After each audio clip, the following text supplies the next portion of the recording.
I don't know. Why do people film all this stuff in their cars? I'm not quite sure. I'm trying to head into the library to get a couple things returned and a couple new things.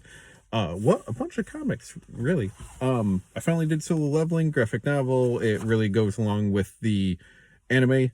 But it's really freaking good. So I'm gonna see what else I can get here. I found Gamer Girl and Vixen is a local author. So I just gave it a try. Two supervillains that fall in love, and it's very cute and very interesting. And I'm curious where it goes next. If there's another volume of it. I really want to write up an article at some point on post-apocalyptic car rides. Wacky Raceland is the wacky races characters in zombies and mutants, and you can die at any time, and ends up being very rushed. There's so many characters, and there's only 6 issues, and there's only so much you can really do. It's an interesting idea. I just wish it could have been fleshed out a little bit more for it. Cells at Work, I gave a try. I've heard a lot about it, and it's pretty much all the cells of your body as a city, and all the people that make the city work, and all the things that can happen, and your sicknesses and illnesses and all.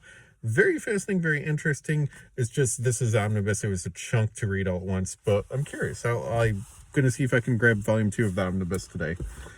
I reread Bone just because I haven't read it in a while, and this is the colorized version from Scholastic, and it's loads of fun and awesome and beautiful, and I think I kind of want to reread the whole series now because I haven't done that in a lot of years. And my son was reading Long Walk to Water. Very quick read. Kind of knew how the 2 main characters were going to meet up by the end of the book. Kind of had a feeling. But it is a memoir. It's based on a true story and all. So very interesting, fascinating. I'm glad he's reading it for school to learn more about just people that live locally. It was cute. I'm glad we read it together. Not cute. It was a nice time to read a book together with my son. The story itself is very heartbreaking and emotional, and thankfully there's a positive ending to it, but I'm glad we got to do that together. And finally, Harley Quinn Eat Bang Kill Tour, based on the cartoon series. It kind of takes place in between seasons, and the best way I can put it is this is more about Ivy than Harley. Ivy went through a lot. She had a lot of stuff happen to her over the course of the series. She's a broken person. She is a very hurt person.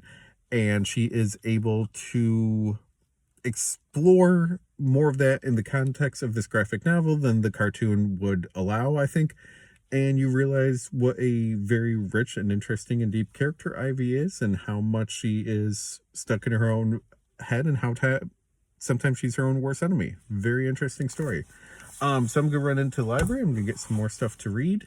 And I'm going to just see what kind of numbers this does, and see if we can talk about books and comics more. Maybe not in the car next time, because it's freaking cold.